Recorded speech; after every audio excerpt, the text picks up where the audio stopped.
მთავრობა საინფორმაციო ტექნოლოგიებისთვის საინკუბაციო პირობების შესაქმნელად ემზადება. პროგრამა რამდენიმე ეტაპს მოიცავს და მისი რეალიზაცია ახლა იწყება. დეტალებს ირაკლი ხაშიბაძე, ეკონომიკის სამინისტროს კომუნიკაციების დეპარტამენტის ხელმძღვანელი გვეტყვის. მოგესალმებით ბატონო ირაკლი.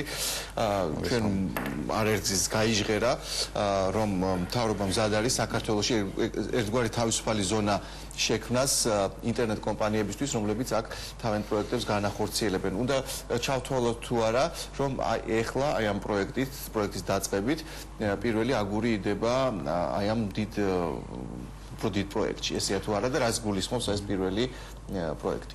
მოგესალმებით აკაკი, მივესალმებით თქვენს მაყურებელს.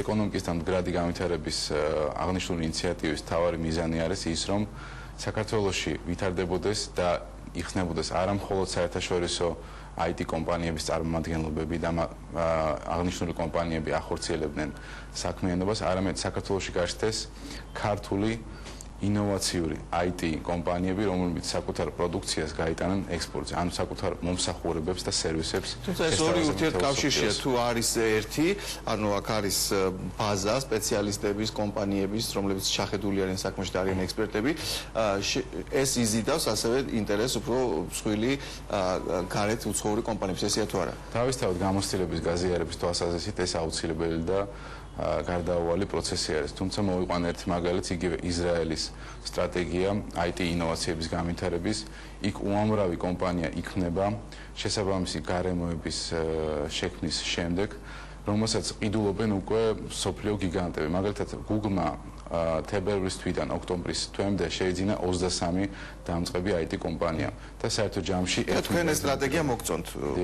როდესაც იგი მთავრობა უქმნის რაღაც პირობებს იმისა, რომ ადგილზე განვითარდეს რაღაც წვრილი შეიძლება სტარტაპი, შექმნას რაღაც ინოვაციური პროდუქტი, განავითაროს და შემდეგ ეს გახადოს ძალიან მიმზიდველი საინვესტიციოდ. ამაზეა საუბარი. ზუსტად დღეს იწყება IT სტარტაპ დღეები.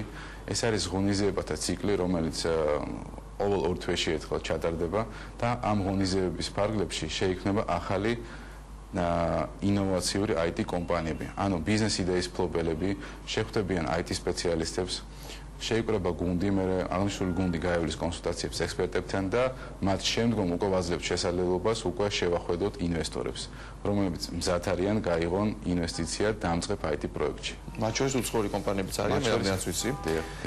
ძალიან დიდი მადლობა ამ ინფორმაციისთვის, ვიცი რომ ეხლა იწყება, თქვენ ჩქარობთ.